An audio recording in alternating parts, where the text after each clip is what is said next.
कशी आहे चंद्रपूरची public? Dam पाहून झाला आता आपण चलो बसकड गेल्यावर बसलो पहिलं आणि तुम्हाला दाखवतो फक्त इकडलं जंगल, दुसरं काही तर आहे नाही. पोहोचलो आपल्या रूमकडं. रूम मध्ये आता जेवणाचं होतं तर पहिलं फ्रेश होऊन घ्यावं म्हणलं. फ्रेश झाल्यावर पहिलं घेतलं जेवण आणि पोट्टे पा समोरच आहे आता जेवण घेत सगळे. जेवण घेऊन झाल्यावर आपली पॅकिंग केलो, बसमध्ये बॅग ठेवलो आणि आपण निघलो मग पुन्हा जासाठी. तर भावांनो आता जिथं जात आहोत हे तर लास्ट प्लेस आहे, पण खतरनाक पण तेवढाच आहे. तर लास्ट वरील ब्लॉक पाहत राहा. तर चला मग तुम्हाला आपल्या मित्राच्या डान्स दाखवतो.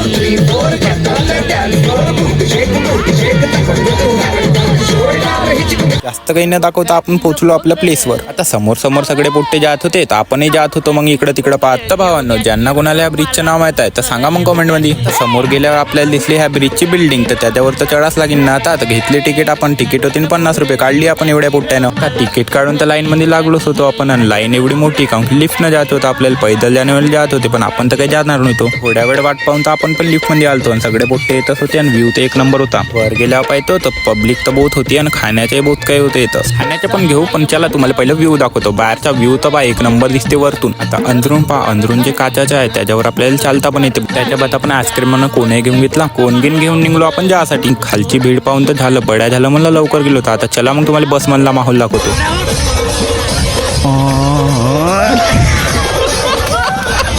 अशी झाली आमची ट्रिप. तर मग का भाऊ आजच्यासाठी एवढंच. भेटू पुढच्या ब्लॉग मध्ये.